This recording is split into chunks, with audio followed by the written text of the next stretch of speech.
which I want to highlight. You may win an election, we may win an election. What follows soon after is a law and order issue. And that's where you are certainly not equal to us. You win an election being an incumbent, sitting in power, win an election, and after that, lawlessness, mayhem, clashes, sexual assault, brazen murders have happened in West Bengal. And they're not my words. High Court, Calcutta High Court has said, sir, and I'm quoting, in 60% of the cases, FIRs were not registered. Therefore, total cases of violence understated, unquote. This is the Calcutta High Court's observation. So what is the comparison? I win, you win. We all win means my cadres, ordinary citizens are at risk. They get raped, they get murdered, their houses get burnt. So don't you compare. Don't you compare. Honorable Finance Minister, Honorable Finance Minister, will lay the High Court judgment on the table. Sir?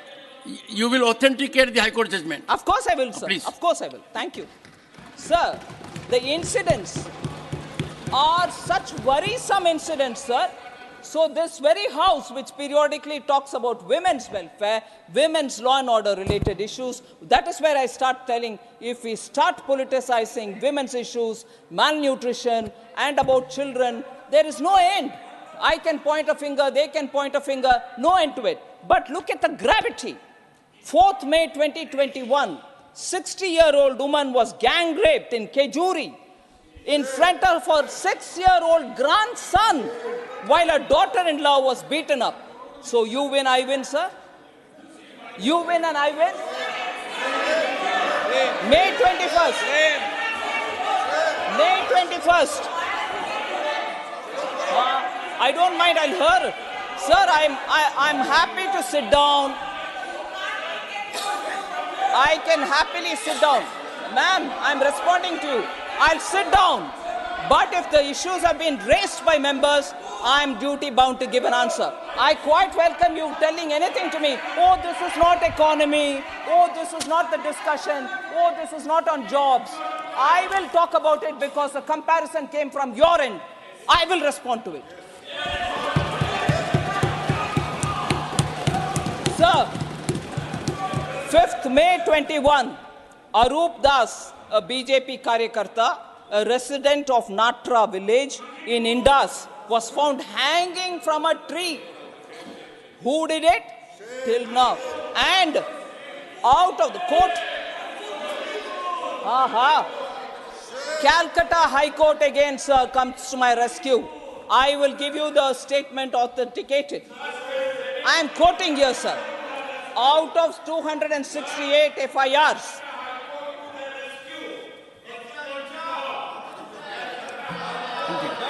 sir, I heard all members speak.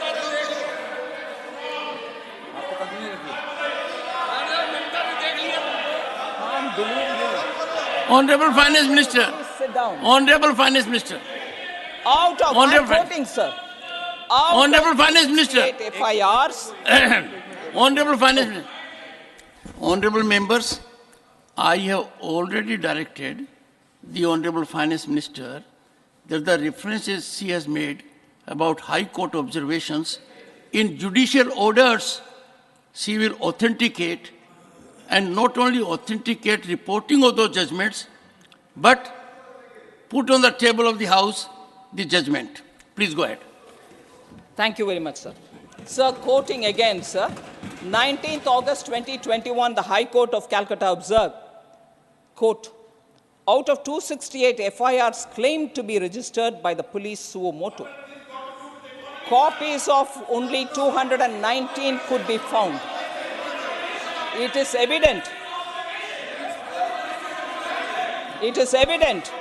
that 62 FIRs were registered up to May 5, 2021, whereas 157 FIRs were registered from May 6, 2021 onwards. Some of these were registered immediately after the offense was committed, whereas in many of these, FIRs were registered belatedly. Unquote. So the last point on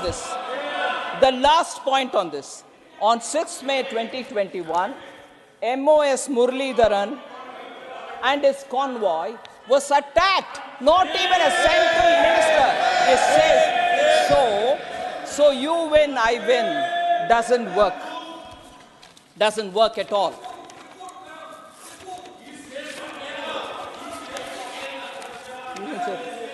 All right. Sir, I'll come to responding to some of the observation made by Honorable former Finance Minister.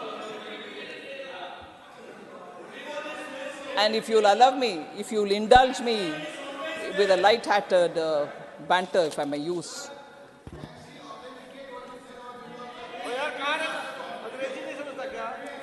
Honorable Chair has already ordered me. I ordered. There is already a direction.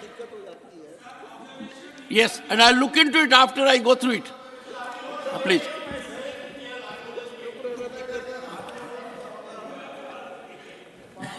Ma'am, you were saying something in light-hearted manner. Sir, if you'll indulge Please do that. We need it. Sorry? Light-hearted comment. Sir, I'm very serious. Sir, it was a bit surprising, sir. It was a bit surprising, and it was also uncharacteristic, I would say, to see the former finance minister, who's very senior, highly educated, was in the prestigious Harvard University even in 1968 when I was in primary school. But he wholeheartedly concurred and sort of rode on the arguments provided by Derek O'Brien. He took his name more than 3-4 times. Hang on. I've sought the permission of the House. The honorable members here, with respect, I'm giving my observation. There's no other way in which a light-hearted observation can be accommodated. I started thinking, was it an attempt to placate the All India Trinamool Congress to come and attend the ... alliance? Because they seem to be hot and cold. What is it? I didn't understand. Because much before you could come to talking about the economy, that happened. And I said, oh my God, now this is all between All India Trinamool Congress and Congress. The dotted alliance needs them. And they seem to be hot and cold. Take it. Oh. I had the occasion to make a reference to Mr. Derek O'Brien's name on 3 occasions. And we had a very quick comment from Jairam Ramesh. Is something cooking, something like that you said? Am I right, Jairam? When I took name of Derek O'Brien 3 times on a particular day, the record shows it, you made a comment. Similar kind of comment was made. So no comparison with you, sir. But sir, I just want to say, no, come on. I sought his permission for a banter, right? Thank you. So the former finance minister made a very linear comparison as to how the GDP has grown from 1991-92, 25 lakh crore, and then 50 lakh crore, and then 100 lakh crores, and so on, and then wondered if I will say that by the end of 23-24, India will have 100 lakh crore as the GDP. That is, if I heard him right, he said going by the trend of doubling every 10 years, it might. So I'm confident that the question is asked with a certain sense of confidence that the Indian economy and people are contributing for its growth. But I would only refer to one editorial which appears today in a paper. I'm not saying my view. but if you would permit me, and I'll also do an authentication and everything else. There is an editorial in the Economic Times today which says, a $4 trillion plus we go. GDP expected to catch up in the coming fiscal. And goes to elaborate, and there's just one line that I'll read for the House, for the benefit of the House, and I quote, as India's GDP rises, would the market cap rise in tandem? Though there is no direct correlation, there could be significant wealth effects that provide tailwinds to the economy. Retail investors own 10% of the equity, about $400 billion, and their share has been rising. That should help consumption, which accounts for close to 60% of the GDP. So, linking that to the growth of the GDP itself, this write-up, which is an editorial in a paper, which is a pink paper, which observes the Indian economy, we get a picture and a probable answer to the former finance minister. Sir, then the worker population ratio was also another issue that the Honorable former finance minister raised. I just want to highlight incorrect it was for him to suggest that the worker population ratio has not improved. There is, obviously, he's done some kind of a, if you permit me, whimsical calculation there and then, and which serves him well, and the interpretation is not right.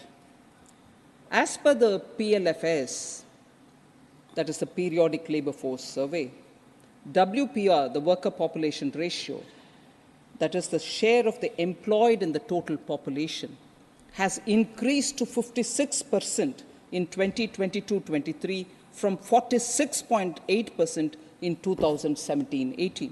And I underline the fact that this is post-COVID, that it has gone up to 56%. So there is an increase in the worker population ratio, and this is government's data.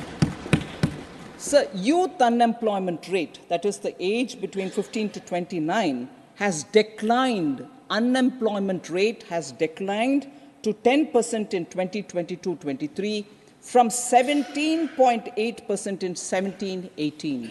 So there, the unemployment is also declined, while youth LFPR has expanded from 38% to 44.5% over the same period. So unemployment is coming down. You have the data to show it's also, employment is also going up. In fact, sir, WPR in 2005 was 42%, which fell to 38.6% in 2011-12. So fall happened then. Then, despite a COVID, which is a once-in-a-century pandemic, we have revived the employment, and the data shows that very clearly. And also, sir, the various schemes that we have, Mudra or Swanidhi and so on, are promoting self-employment, particularly the lower sections of our society. More than 25 lakh crores have been dispersed to over 44 crore Mudra accounts. 68% of them are women. They do their own business and probably employ one or two more people there. 73 lakh street vendors have availed of cheap credit under PM Swanidhi program, and even in that, 44% are women. So I think the hard work and the entrepreneurial spirit of the Indian youth who go in for small self-employment cannot be ignored at convenience and cannot be raised saying, oh, the poor are without jobs at some other time. There should be some kind of a alignment. So this was raised by very many members, other than former Finance Minister Kanimuri, Dr. Ashok Kumar Mittal, and also Sujit Kumarji, Jose K. Mani, all of them had raised this issue. So the attempt to bring more employment, self-employment among women is also shown by the program that has been recently launched. And I saw with my eyes when I went to the rural areas, particularly with the Bharat Vikasit Bharat Sankalp Yatra, I saw the excitement among women because Namo Drone Didi program is an amazing reception that I saw, where the women self-help group women are being picked up based on their interest, to be given 15 days of training to operate drone, and subsequently in the 15 days, 5 days will be also on the field, where they will go and test for themselves how to operate it, because they can use for spraying of fertilizers, for monitoring the crop health, and so on. So they are going to be given drones as well through the SHGs. So women are now going to be handling technology-driven drones in the villages to help agricultural activity, and what can be more empowering for the women in the rural areas. Government's idea is to distribute 15,000, provide 15,000 drones to self-help groups, and for this an outlay of 1,261 crores. This scheme is 100% funded by the central government for a period between 2024-25 and 25-26. 2 years, this scheme will reach all the women in the rural areas so that they're trained in technologically handling this drone. Sir, concern has been expressed about inflation and inflation management.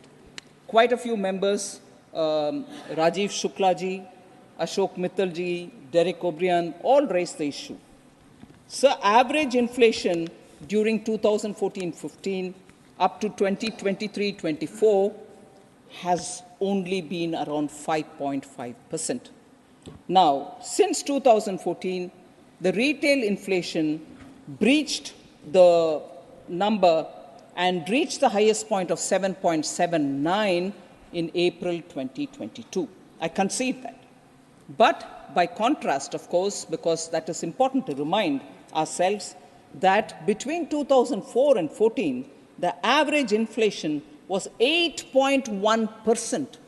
So I just want this number to be in the back of our minds. And in between 2009 to 14, 2009 to 2014, the average inflation was 10.4%, double-digit inflation.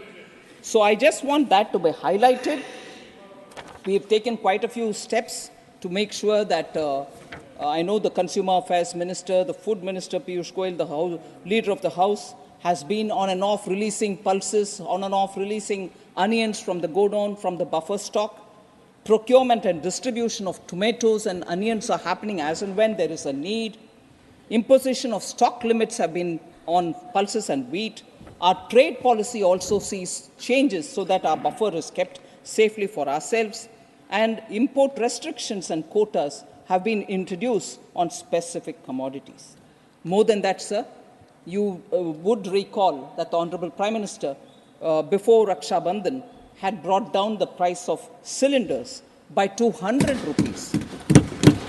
And this impacted 9.8 crore Ujjwala beneficiaries, and who now get 300 rupees subsidy, and the cylinder costs 603 rupees only for them. And similarly, it has been mentioned by several people, the PM Garib Kalyan Anna Yojana provides 81.35 crore beneficiaries for the next 5 years food grains for free. Contrast this, sir, contrast this with those states which, when we reduced the duty on petrol and diesel, did not reduce, and some of those states were lost by those ruling dispensation because it kept the price very high. And I would just recall that Punjab, Rajasthan were all such states who refused to budge. On the contrary, Punjab even raised the price. So, Himachal also. So, these are states which are going against the well-being of the poor, but question us, saying, oh, you're not taking care of the poor. Why wouldn't you want to reduce the price? We have done it 3 times, and now it's come down to 603 per cylinder, sir.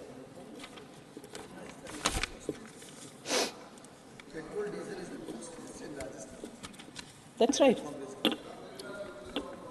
Sir, and that is why people rejected them. Petrol and diesel being the highest price, sir, you come from Rajasthan, and in that state, the price has remained very high.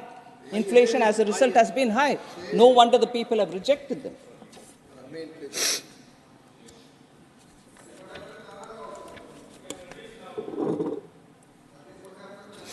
So there were concerns expressed about savings in the economy. Quite a few members had spoken about it. Household savings are also going towards asset creation. I want to bring that dimension in because it's important for us to recognize that when households do have some money in their hand, they also want to invest in assets such as having a own house. Then households added net financial assets of 22.8 lakh crore in the year 21, financial year 2021. Nearly 17.0 lakh crores in 22 and 13.8 lakh crores in 23. This can't, of course, be seen in isolation.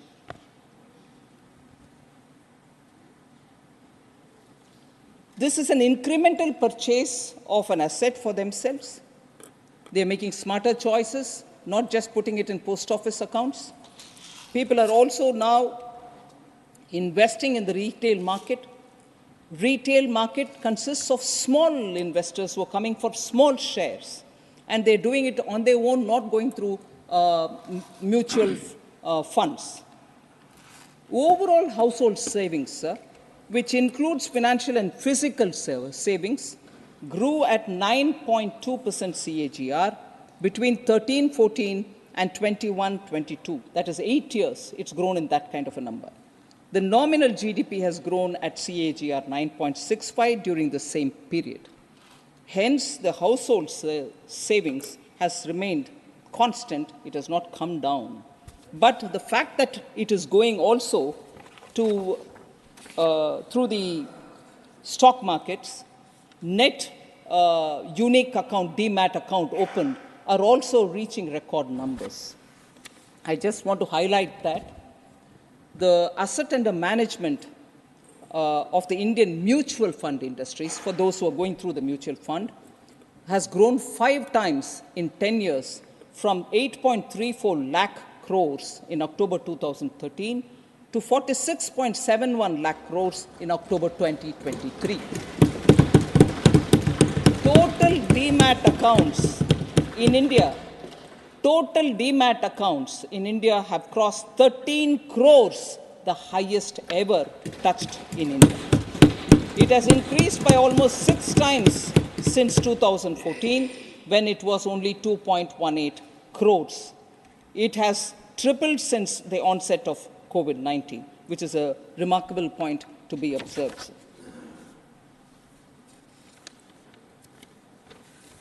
So there was also a lot of concern about US dollar strengthening against the Indian rupee. I just want to highlight the recent article which has come up, sir. The clearest sign that things are going well, a stable currency, was the title of that article. And it quotes, "Rupee has lost less than 1% of its value against the US dollar this year." And this is an article which was published in Wall Street Journal, a leading US newspaper, on 28th November. It's not something which is old, 28th November. The title of that article was interesting. It said, "Virtually everything has gone right for India." And in that it says, "Rupee has lost," and I quote, "Rupee has lost less than 1% of its value against the US dollar this year, compared with the decline of more than 3% for the Chinese yuan, a roughly 9% fall in the South African rand, and an 11% slide in the Japanese yen. Indian economy is benefiting from reforms put in place by the government of Prime Minister Modi," unquote. This is Wall Street Journal telling about the Indian rupee versus the US dollar. And I'd like to recall that when several months ago, I spoke about the Indian rupee standing up to the dollar and the dollar's value going up, but the rupee not losing value. There was complete mockery at me, saying, oh, how can this be? That goes up and you don't come down. Please do read. Then you'll know why the Indian rupee stands stable against an ever-increasing dollar. And that cannot happen unless the Indian economy and its fundamentals are strong. It's not a fiction. It's not a fiction of my imagination.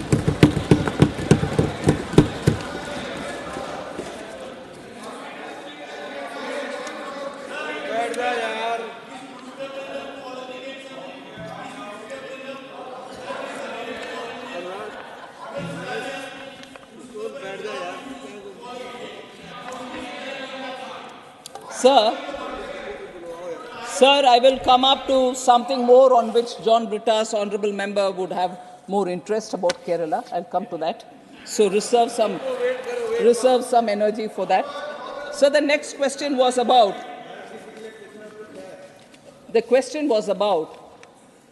and this is Dr. Shantanu Sen. I'm not sure he's here, but, oh, he's here, sorry.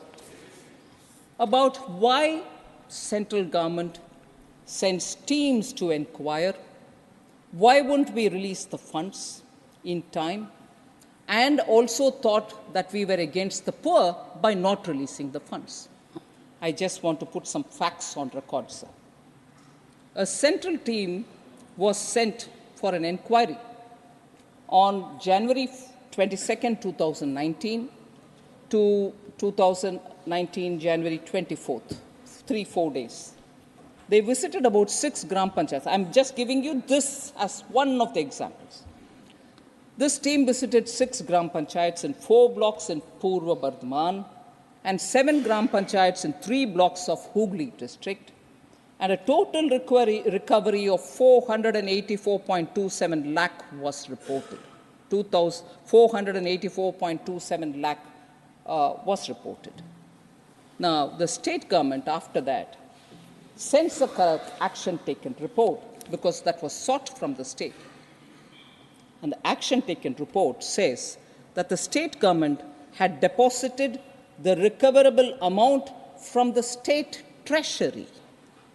However, recovery has not been made in toto from each and every defaulter, which is not acceptable. It's a double whammy if you ask me. Money has gone away from the treasury, God knows to where. And when that is questioned even by the CAG or by the inquiry teams, quickly that money is made good by putting it from the treasury into the account where it has to go. You're using the taxpayers' money to make good of leakage which has happened. And when the leakage is spotted, that money is not getting recovered. That money is being made good by another set of public taxpayers' money. How good is this? Who's taking away the poor people's money? And when this is questioned, we are accused of not helping the poor. Sir, the action taken further says the action taken such as FIR, disciplinary action against officials, dismissals, etc., are against very low-ranking panchayat level officers, and no case against the district level or senior officers has been made.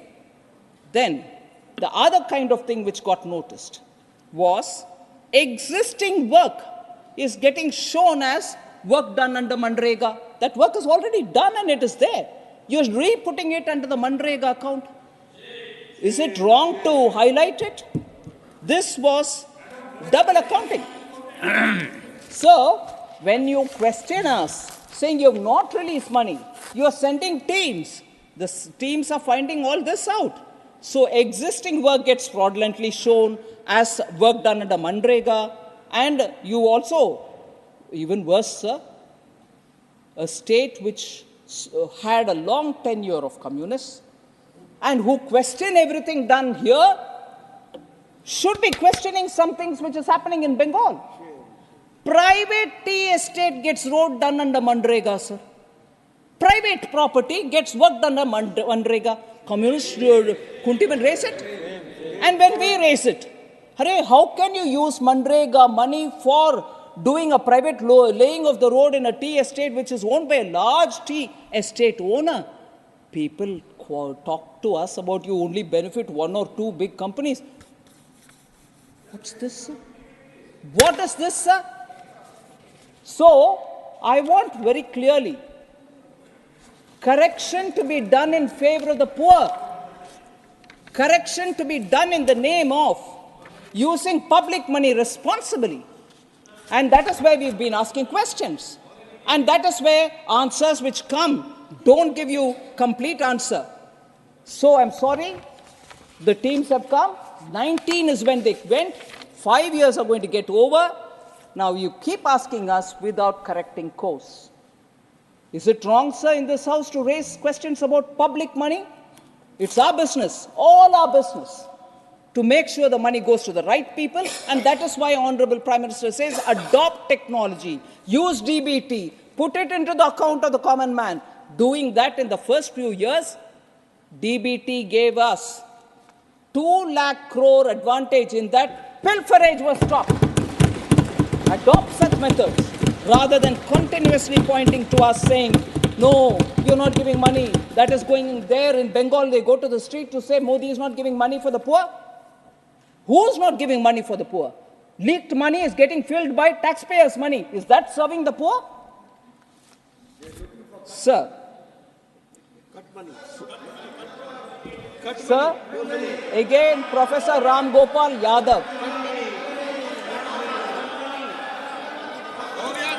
Sir, Professor Ram Gopal Yadav and also Ajit Kumar Bhuyan, independent from Assam, have all been talking about private final consumption expenditure in the GDP. I would like to say it stands at 58.5% in 22-23, the highest since 2006-2007.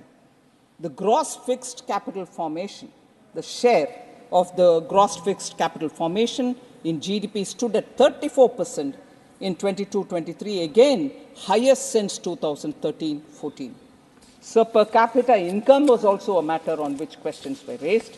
I just want to say in rupee terms, I'll also give in dollar terms. In rupee terms, per capita GDP at constant price was 78,348 Indian rupees.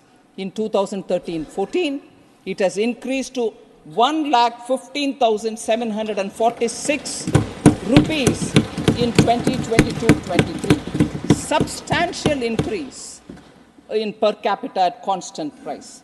If any member is interested in knowing about the US dollar rate, per capita income was $1,438 US in 2013-14. It has increased to $2,389 US in 2022-23. So it's a 5.8% increase. India's rank in the per capita income was 147 out of 189 countries in 2013-14, which has moved up to 141st rank. From 147, we've moved up to 141. Sir, it is something which, before I go to talking about Kerala, I just want to highlight the fact that particularly, and recently also we heard the Honorable Prime Minister saying, I'm not worried, I'm not going to be swayed by caste differences, backward, or religion, or any, but for me, there are only 4 such castes which I will serve now. And I've been serving them, I'll serve them further. And if I do that, across all castes, across all religion, people will get covered. So if you were to touch the poor and serve the poor, poor of all communities, poor of all castes, poor of all religions will get covered. So poor, the farmer, women, and the youth are the 4 which have been continuously under priority of this government. And this was also taken up from the point of view of aspirational districts. 112 aspirational districts. In other words, they were aspirational for us because they are actually districts, even in a developed state, they could be the pocket which is not so well developed. But instead of calling them backward, we call them aspirational. Such aspirational districts, sir, I just want to say, because quite a few members asked us, no, in the ground level it is not translating. Actually, all the schemes that you're announcing are not reaching the common people. I want to take this as an example to tell all the members here, sir, that of the 112 aspirational districts, 26 are spread across 4 states and account for 81 assembly seats in the recently held elections of Madhya Pradesh, Chhattisgarh, Rajasthan, and Telangana. 26 of the 112, in which complete focus of the government has been there to make sure that also come up to the level of the rest of the developed states. And I'm glad to say that this emphasis of the Honorable Prime Minister on the poor, on the women, on the farmers, and on the youth, and supporting them to the last level. Now the aspirational districts have moved over to aspirational blocks. We are taking it further down to mention that saturation of all schemes will be taken up. Common people have recognized this. Women have recognized this. That's why they're enthusiastic about the drone, about the SHG groups getting help. So the enthusiasm is not just there, but it has translated into votes also. I want to just place it before the honorable members that the results show that over 2/3 of the seats in these 26 districts across 4 states, 2/3 in these 26 aspirational districts, which are spread across 4 states, have gone to the BJP. And this again is not just my analysis, my data, Election Commission's data, all of us base it on Election Commission's data, is Indian Express, sir, which is written in this piece, which says, oh yes, 100%, Manoj, come on. So, focus on women, focus on backwardness, focus on poor, focus on youth, focus on farmers. People understand this is a government and this is a leadership under Prime Minister Modi which delivers to the ground. And that is why they trust us. That's why they trust the PM. And that is the bharosa with which we are bringing in these kind of ground level difference in the quality of life. So the last, which I've been seeking your indulgence, is to say quite a few honorable members spoke about Kerala and Tamil Nadu, unfair treatment on account of perceived inequality and so on. I just want to highlight just 5 points. I won't go into details. The 5 points are, sir, we give so much but we don't get. Doesn't add up. States receive 100% of the state GST. States receive 100% of the state GST collected in that state. Nobody touches it. Approximately 50% of the IGST, which is collected for the transaction between states, is given. Approximately 50 goes to the states. And 41% of the central government share of the GST, CGST, is also devolved to the states based on Finance Commission's recommendations. So tax devolution, which is suggested by the Finance Commission, tells very clearly that 100% of what you collect in GST is with you, 50% of the IGST goes to you, 41% of the central GST also goes to the states. One. Second, industrialized states like Tamil Nadu have very many companies which are registered there, but which have pan-India operations, and they have concurrent tax payments. Example, sir. Tamil Nadu is one of the leading automobile manufacturing states. We all know that. Manufacturers make profit because these automobiles are sold across India. So you pay the tax, all of us pay the tax, and similarly, plantations from Kerala make profits selling their products to all over India. This explains why location of direct tax collection may not be fair and equitable, may not be on the fair and equitable, because the money comes from everywhere, but the tax is paid in the state in which they are registered. So if automobile companies are registered in Sri Perumbudur in Tamil Nadu and they pay their tax from there, it's not just that Tamil Nadu tax money is in it, all our tax money is in it. So when we say each state has, I've contributed this much, what have you given back? I want to say the taxes from all Indians, sir. Your company is registered there and you pay your tax. So let us think about it. Third, sir. Third, sir.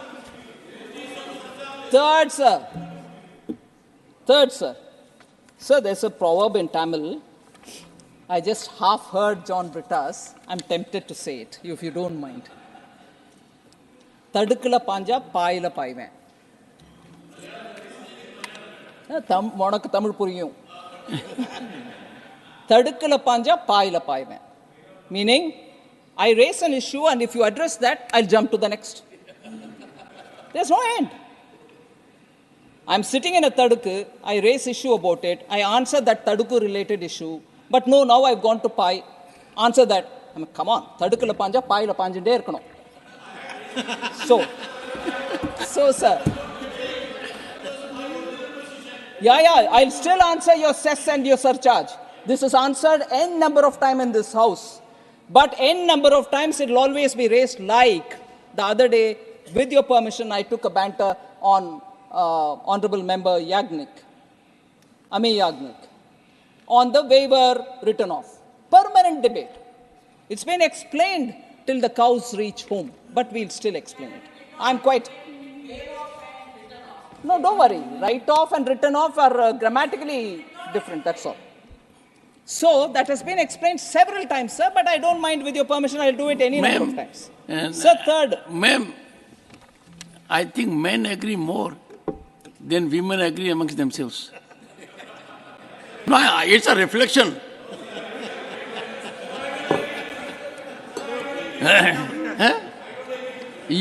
Have you ever agreed with me?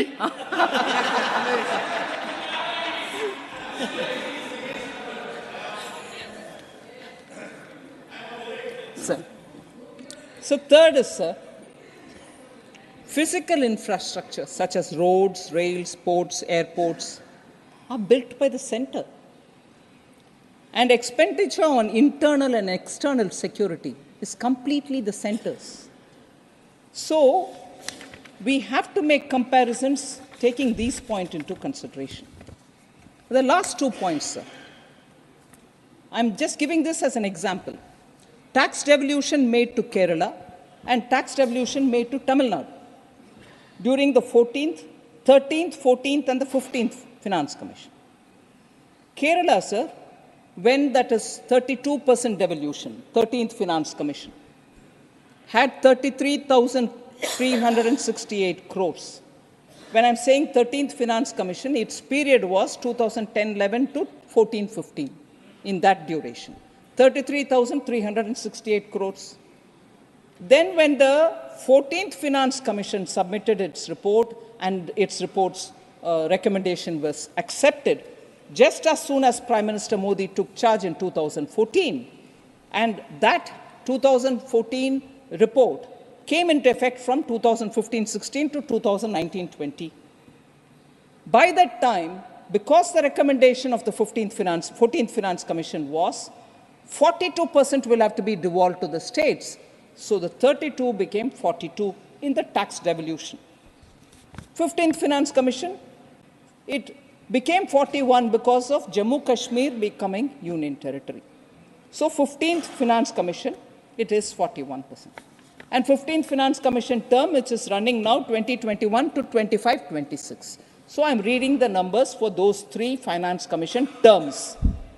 33,368 crore for the 5-year period, 80,188 crore for the 14th Finance Commission period, 1.11 lakh crore during the 15th Finance Commission.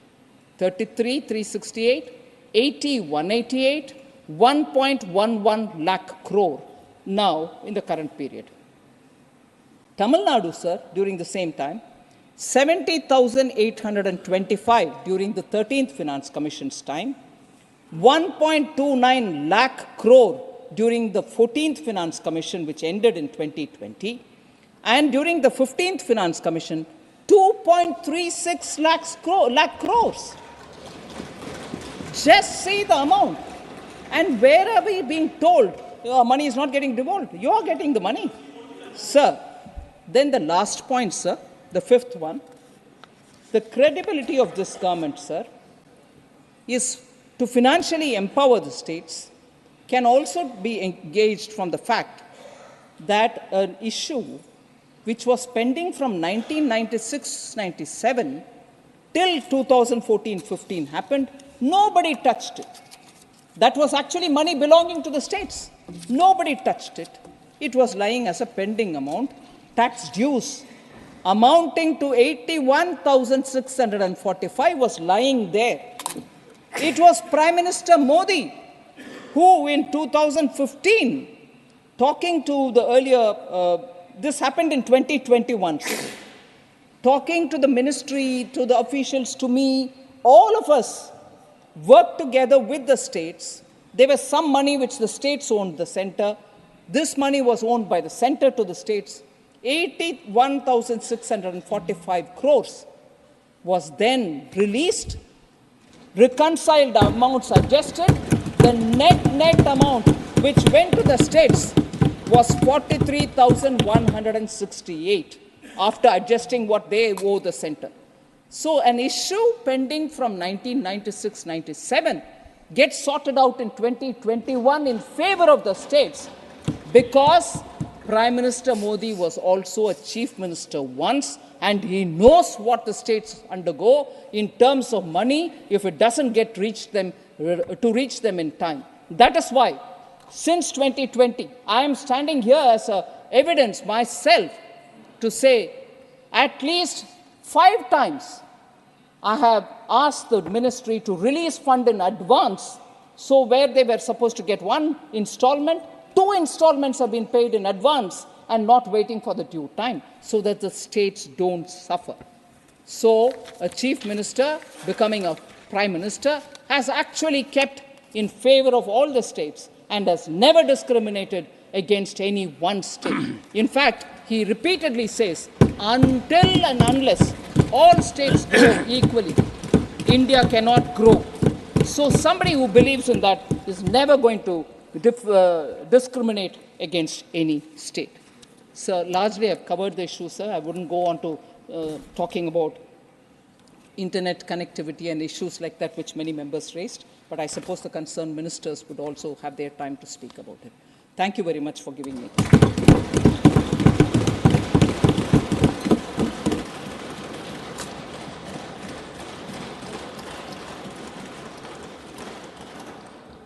Honorable members, it is already 5:30 p.m.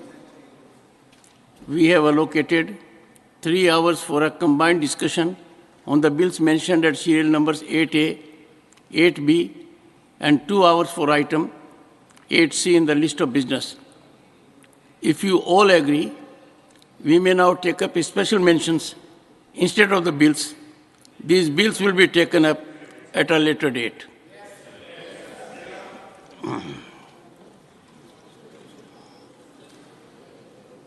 Special mentions.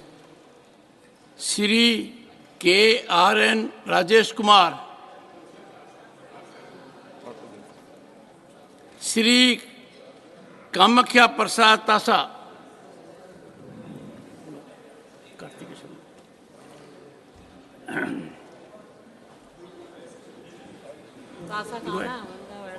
Thank you sir, आपने मुझे बोलने का मौका दिया, मैं बहुत बहुत आभारी हूँ sir.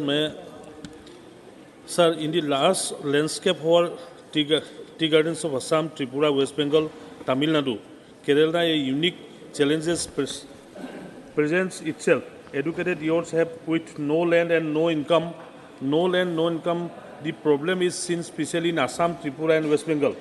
Recognizing the potential of this demographic and understanding the need of the inclusive growth, special skill development schemes have to be designated to empower these individuals as a catalyze positive changes in their lives.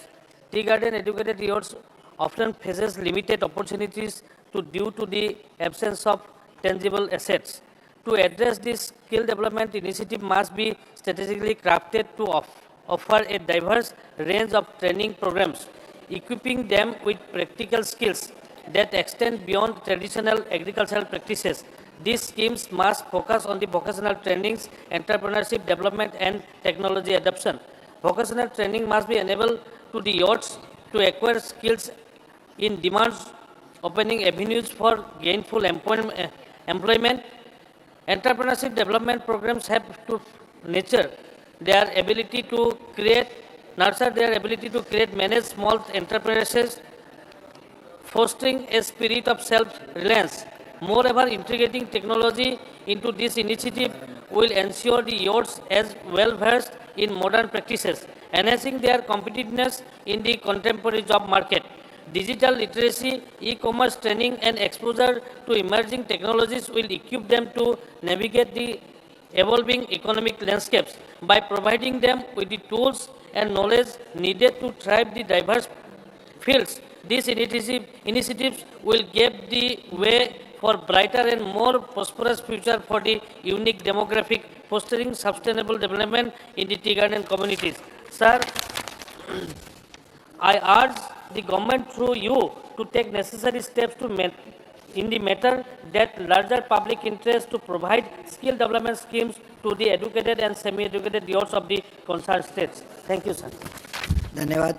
Shri Elamaram Kareem. Thank you, sir. Thank you, sir.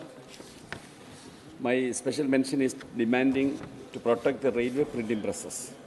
The Railway Board has decided to close down its 5 printing presses by March 2023. These include the printing presses of Central, Eastern, Northern, Southern and South Central Railways. But the decision was not implemented due to the strong objection raised by the workers and trade unions. Railway Board has released an order dated 3/5/2023 referring its previous orders on the subject and reiterated the decision to close down the press to meet up the uninterrupted supply of revenue earnings items such as UTs, PRS, ATVM tickets, RTC for MLA, MLC, APC, various types of passes, safety forms related with train movement, signaling, medical forms related with treatment, and personal forms related with staff matter. The existence of the railway press is required. In practical experience, it is observed that the suppliers are not performing their duties in proper way. The quality of materials are also not up to the mark. They are failing to supply the materials in right time, right quantity, and right quality. Due to paucity of materials, train movement can suffer badly. So, outsourcing railway presses is required to be avoided for the rail users' interest and rail movement. In this scenario, I hereby urge the government to instruct the Railway Board to withdraw its decision and facilitate smooth operation of the railway printing presses in India. Thank you. Thank you. Shri Muzibullah Khan. धन्यवाद vice chairman sir. Orissa में PM कुसुम योजना लागू करने की मांग. नवीनकरणीय ऊर्जा मंत्रालय ने किसानों को सस्ती और सुलभ बिजली प्रदान करने के लिए 2019 में 3 घटकों के तहत विभाजित पीएम कुसुम प्रधानमंत्री किसान ऊर्जा सुरक्षा एवं उत्थान महाअभियान लॉन्च किया है. घटक ए में 10,000 मेगावाट सौर ऊर्जा संयंत्रों की स्थापना शामिल है. घटक बी के तहत 20 लाख स्टैंड अलोन सौर पंप की स्थापना का लक्ष्य है और घटक सी में 15 लाख व्यक्तिगत ग्रिड से जुड़े कृषि पंपों का सौर्यकरण शामिल है. यह योजना मांग आधारित है जिसमें राज्य सरकारों के द्वारा भेजी गई मांगों के आधार पर धनराशि स्वीकृत और जारी की जाती है. उड़ीसा सरकार ने घटक बी के तहत 10,741 स्टैंड अलोन सौर पंप की स्थापना और घटक सी के तहत 50,000 व्यक्तिगत ग्रिड से जुड़े कृषि पंपों के सौरीकरण की मांग की थी। हालांकि सितंबर 2023 तक केवल 5,741 सौर पंप स्वीकृत किए गए हैं, जिनमें से 1,294 घटक बी के तहत स्थापित किए गए हैं। इसके अलावा कंपोनेंट सी के तहत 50,000 कृषि पंपों में से 0 की मंजूरी दी गई है। पीएम कुसुम योजना के तहत मांगों को मंजूरी देने से देरी उड़ीसा के किसानों को बिजली उत्पादन तक समावेश पहुंचने से वंचित कर रही है।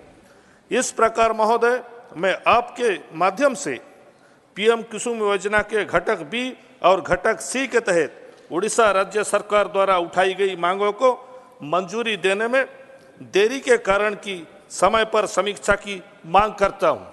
धन्यवाद। धन्यवाद। डॉक्टर लक्ष्मीकांत वाजपेयी जी।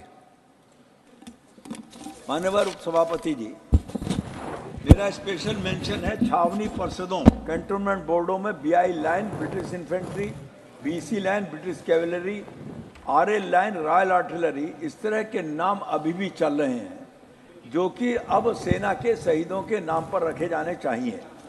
देश भर की छावनी परिषदों में सामान्यतः B4 लैंड होती हैं, जिनमें झुग्गी झोपड़ी के ज़्यादातर लोग निवास करते हैं। उनको लोकसभा तथा विधानसभा के चुनाव में तो मतदान का अधिकार है, लेकिन छावनी परिषद के चुनाव में वे मतदान नहीं कर सकते, जिसका कारण B4 लैंड पर उनका अवैध बसा होना बताया जाता है। भारत के संविधान के अंतर्गत विभिन्न निर्वाचनों में मतदान देने का अधिकार है, परंतु यहाँ एक पर ऐसी विसंगति है, इस पर विचार होना चाहिए।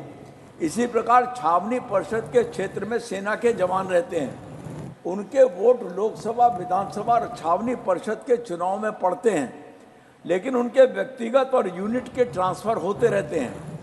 उसके लिए आने वाली यूनिट या जवान का वोट बढ़ाने की भी आवश्यकता होती है, क्योंकि ये लोग रोज यूनिट से, बैरक से कचहरी या तहसील नहीं जा सकते और पटवारी भी उनके यहाँ नहीं आ सकता। इस पर विचार किया जाना चाहिए। एक ही मकान में रहते हुए लोकसभा और विधानसभा में मताधिकार है, छावनी परिषद में मताधिकार देने पर सरकार को विचार करने का मैं आग्रह करता हूँ। एक सुझाव मेरा इसमें एक लाइन का है कि वो B4 लैंड पर रहते हुए अवैध बसे हुए हैं, उनको इस शर्त के साथ अनुमति दी जा सकती है कि ये उनका सर, इसमें special mention is only as per the approved. धन्यवाद। डॉक्टर सस्मित पात्रा। मालूम है। ऑनरेबल वाइस चेयरमैन सर, मैं अपना स्पेशल मेंशन मेरी मातृभाषा उड़िया में पढ़ रहा हूं और उसकी लिपि मध्य दी गई है। ओडिशार कृषकों समस्या समाधान दिगरे पदक्षेप नेबार आवश्यकता रही। तीनोटी गुरुत्वपूर्ण विषय अच्छी जहाँ ओडिशार कृषक मानकर समस्या संबंधी एवं जार समाधान आवश्यकता रही। सर्वप्रथमे ओडिशार चाषी को फसल बीमा राशि देबारे विलंब होछि। विशेषकर पश्चिम, उपकूल एवं दक्षिण ओडिशार अनेक कृषक एही कारणरू जंत्रणा भोगुचंती। द्वितीय प्रसंग हेउछि धानर सर्वनिम्न सहायक मूल्य MSP को क्विंटाल पिछा 2930 टंका स्थिर करिवार आवश्यकता रही। एही प्रसंग रे ओडिशा विधानसभा रे उपस्थित समस्त विधायक माने 25 मार्च 2017 रे सर्वसम्मति क्रमे सहमति मध्य प्रदान करिथिले। तृतीय प्रसंग हेउछि विशेष करी ओडिशार कृषकंकर विकास तथा कल्याण पाई स्वामीनाथन आयोग रिपोर्ट रो सुपारिश को कार्यकारी करिबार आवश्यकता रही। एही तीनोटी समस्यार समाधान पाई प्रथम भारत सरकार को फसल बीमार राशि को कृषकों को ठीक समय देवाकू पड़िबो। एहाकू कार्यकारी न कले ओडिशार कृषक माने बहु समस्यार सम्मुखीन हेबे। द्वितीयतः भारत सरकार द्वारा धानर MSP को क्विंटाल पिछा 2930 टंका स्थिर करने पड़िबो, जहाँ फल कृषक माने सेमानक उत्पादर उपयुक्त मूल्य पाइपारिबे। भारत सरकार द्वारा स्वामीनाथन रिपोर्ट सुपारिश को लागू करने सहित कृषक मानंकु C2 मूल्यर अति कम रे 1.5 गुण MSP देबाकू पड़िबो। ओडिशार माननीय मुख्यमंत्री श्री नवीन पट्टनायक एही विषय रे भारत सरकार को अनेक थर चिठी लिखिथिले एवं मु दाबी करूछि जे केंद्र सरकार माननीय मुख्यमंत्री श्री नवीन पट्टनायक द्वारा करा जायथिबा अनुरोध को गंभीरतार सहित नेबे एवं ओडिशार कृषक मानकर समस्यार समाधान करिवे। बहुत धन्यवाद। Thank you. Shri Niranjan Bishi. Thank you, Honorable Deputy Chairman, sir. Sir, I would like to draw your kind attention in the matter of an urgent public importance relating to the development of the Harishankar temple in the Gandhamardhan hills of Odisha. The temple holds immense cultural, religious, and historical significance and is popular pilgrimage site for both local and foreign tourists. Despite its potential, the Harishankar temple and the Gandhamardhan hills have not received the necessary attention for comprehensive development and promotion as a tourist attraction. This oversight limits the region's tourism potential and deprives local communities of the socio-economic benefits that a thriving tourism industry can bring. I therefore request that Ministry of Culture and Ministry of Tourism that the Harishankar temple and its surrounding area be declared an India International Tourist Center. Moreover, sufficient funds and resources must be allocated for infrastructure development, improving railway connectivity, accessibility, and overall facilities in and around the temple and hills. Conservation and preservation measures are also needed to protect the natural and cultural heritage of the area. By declaring the Harishankar temple and the Gandhamardhan hills as an India International Tourist Center, their full potential can be unlocked, contributing to the growth of the tourism sector in Odisha.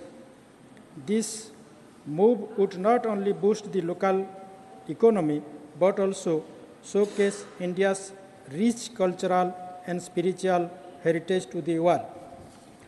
I urge the government, through you, sir, to take necessary steps to develop the Harishankar temple and Gandhamardhan hills. Thank you, sir. Thank you. Shri S. Selvaganpati. I would like to bring to the notice of this August House that in the present situation, non-communicable diseases are in the high rise. The unrestricted marketing of unhealthy foods, which are high in fat, sugar, or salt, leads to rise in non-communicable diseases. Most of them also contain Ajinomoto, a salt called monosodium glutamate, MSG. It is a well-known cancer-causing agent. Sir, evidence shows that most of food advertising companies attract children with highly catchy advertisements, but with harmful contents to influence their food preferences. The roadside eateries are the major contaminants. They use all sorts of coloring agents and Ajinomoto indiscriminately in all sorts of recipes. The overindulgence in high-calorie food coupled with indoor leisure activities such as watching television, surfing net, and playing computer games all contribute to childhood obesity. Regionally, overweight and obesity in children under 5 years of age has increased from 5.8% to 8.1% between 1990 and 2012, which is above the global average of 6.7%. Recently, it is projected to be 10% in India. Overweight and obesity in adolescents between 13 and 15 years are highly prevalent. Incidentally, we are now celebrating the year of millets. The impetus given to the campaign by our Honorable Prime Minister has taken the message to nook and corner of our country.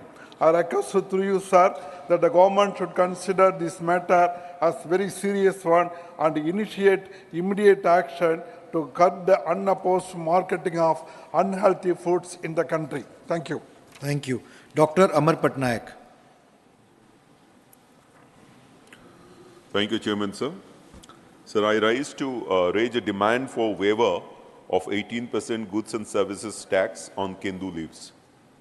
In June 2023, Honorable Chief Minister of Orissa, Naveen Patnaik, wrote to the Union Finance Minister reiterating the state's demand for the exemption of 18% GST on Kendu leaf.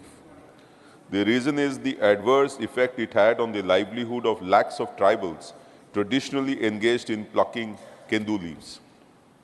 Kendu leaf, known as the green gold of Orissa, is a minor forest produce that essentially acts as the financial backbone for the leaf pluckers, 90% belonging to tribal communities, binders, and seasonal workers. The 28% GST levied on BD, furnished products made from Kendu leaves, creates a double taxation burden on the pluckers and workers, as the traders who get the tenders in turn pay them less for the leaves due to high taxes. This in spirit goes against the Forest Rights Act 2006 and the PESA Act 1996, as it impacts the livelihood and social welfare of the already marginalized tribals. Being the third largest producer state of Kendu leaves in India, Kendu leaf is an important non-wood forest product of Orissa. To protect the interest of workers, Orissa government announced a special package in 2020 which included rupees 1,000 for each plucker and rupees 1,500 for each seasonal worker and binder. They were also covered under the Biju Swasthya Kalyan Yojana health scheme. Odisha has also become the first state to provide bonuses to Kendu leaf pluckers. Given its importance for Odisha and its people, sir, through you, I urge the government to withdraw the GST on the collection of the Kendu leaves. Thank you, sir. Thank you. Shri R. Girirajan. Thank you, sir. I would like to bring the notice of this August House. It is unfortunate that toll charges at toll gates are being hiked on a regular basis.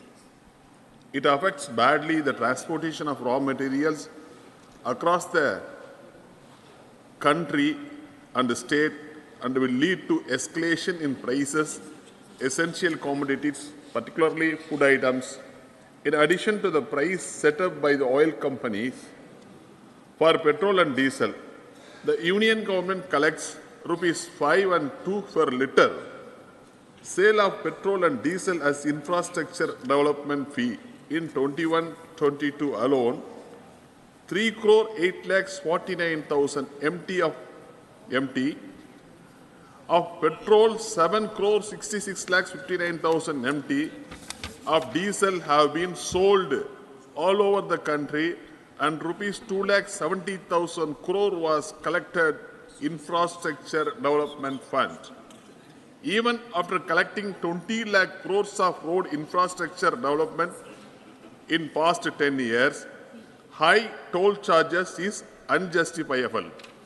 The law says that only 40% of the fee should be collected after the deadline for road construction, but full toll charges are being collected at many toll gates which are more than 10 years old. The toll hike for commercial vehicles like bus, lorry, goods vehicle, call taxi, tourist vehicles, etc. is borne by the people only. The steep increase of toll collected will automatically increase the retail price and ultimately passed on the public. This is the root cause for the escalation of prices beyond the reach of common people. Therefore, I urge the government to withdraw the increased toll charges at all toll gates and to close all toll gates which are collecting toll for more than 10 years in Tamil Nadu. Thank you, sir. Valid. Thank you. Shri Naresh Bansal.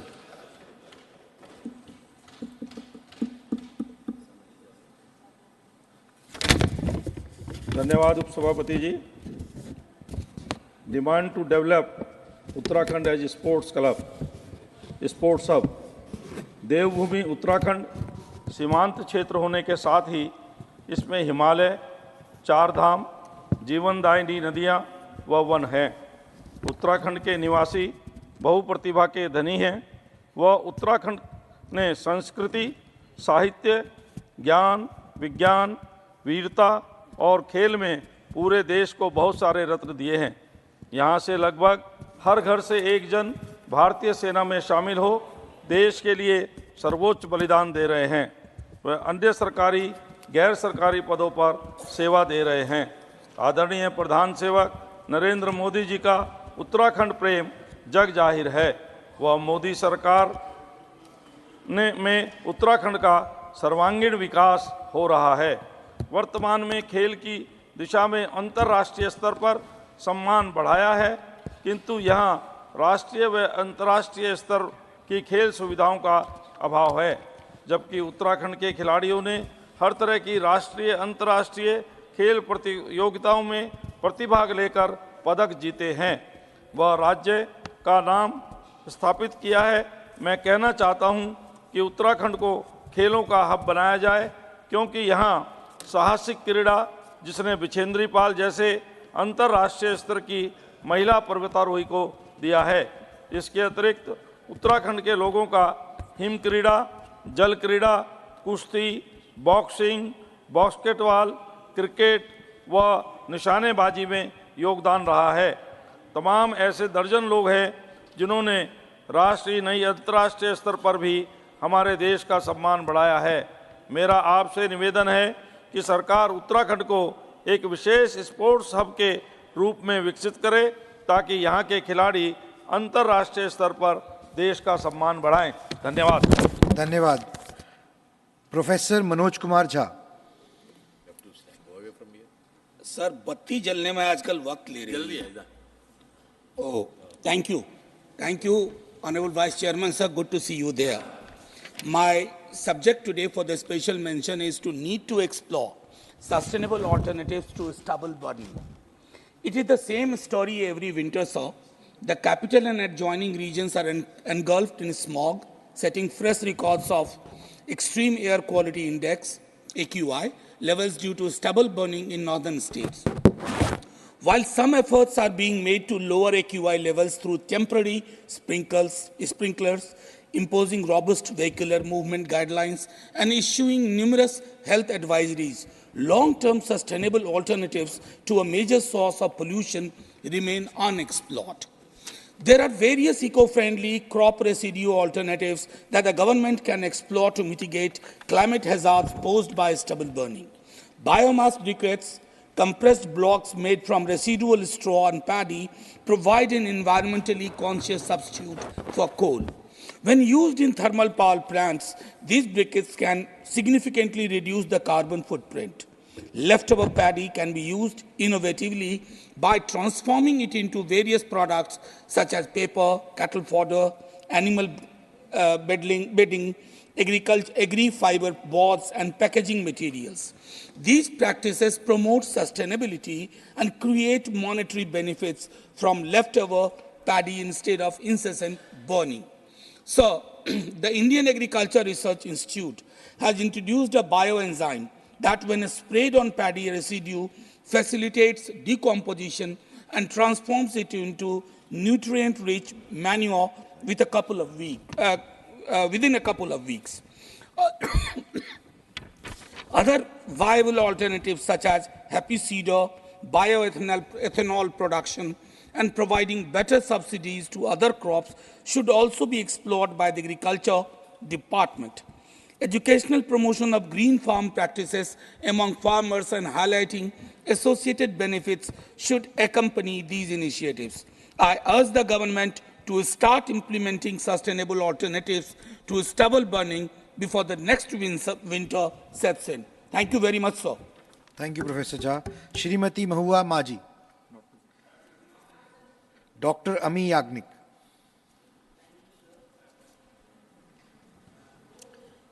So my special mention is regarding demand for bringing innovative policies in plastic waste management. Plastic overconsumption and mismanagement of plastic waste is a growing menace, causing landfills to overflow, choking rivers and threatening marine ecosystems. This has a negative impact on our environment and valuable resources are harmed. Efforts to manage plastic waste have been implemented at the national, state and local levels, including ban on single-use plastic items. The Government of India notified the Plastic Waste Management Rules 2016, the Plastic Waste Management Amendment Rules 2018, the Plastic Waste Management Amendment Rules 2021, and the guidelines on extended producer responsibility for plastic packaging through the Plastic Waste Management Amendment Rules 2022. Plastic waste management remains a significant challenge due to lack of infrastructure, low waste collection rates, inadequate funding, and lack of recognition to the informal recycling sector. Plastic waste generated is currently utilized for road construction, waste to energy plants, waste to oil plants, and in cement plants for co-processing. However, local waste management infrastructure has not kept pace, resulting in large quantities of mismanaged waste. In this context, I urge through you the government to bring policies whereby innovative economic instruments such as incentive mechanisms are created and investments are identified across major economic sectors that would reduce plastic waste. The government should come out with solutions whereby producers and importers of plastic goods take the responsibility for the disposal of plastic waste. A major push would be market-based tools such as tax exemptions, subsidies, or grants and loans that can be applied to support businesses to incentivize the prevention, minimization, and recycling of plastic waste. Thank you, Dr. Yagnik. Shri M. Shanmugam.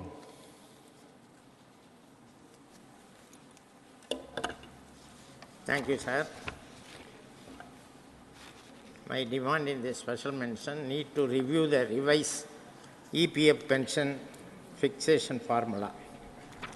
Sir, after the introduction of family pension dating back to 1972, EPF 95 was introduced in 1995, and at the time the ceiling limit pensionary salary was rupees 5,000 for 7 years, increased to 6,500 for 13 years. From 2014 onwards, the pensionable salary was increased to 15,000. The method of pension calculation prior to 95 was determined on the basic year of service, and accordingly, lump sum amount was paid. From 96 onwards, the calculation was on the basis of 5,000 for the first 7 years, 6,500 for the next 13 years. From 2014 onwards, on the basis of rupees 15,000, the ceiling limit divided by 70. However, on the analysis of the government formula, it is worked rupees 3,636 per month. Whereas, if the amount is worked at the EPF rate of interest, it comes rupees 5,901 per month. Similarly, the government decided to getting option from the employee for full pension.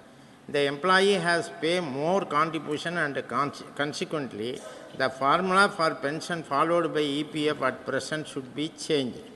When the government is asking for joint option forms from employees and employers for revising the pension, it is high time pension calculation formula should also be reviewed and revised. Hence, I would demand from the Honorable Labour Minister that the EPF pension fixation formula should be revised, reworked in consultation with the trade unions at the earliest. Thank you. Thank you. The remaining special mentions will be carried forward. The House stands adjourned to meet at 11 a.m. on Friday, 8 December. Thank you.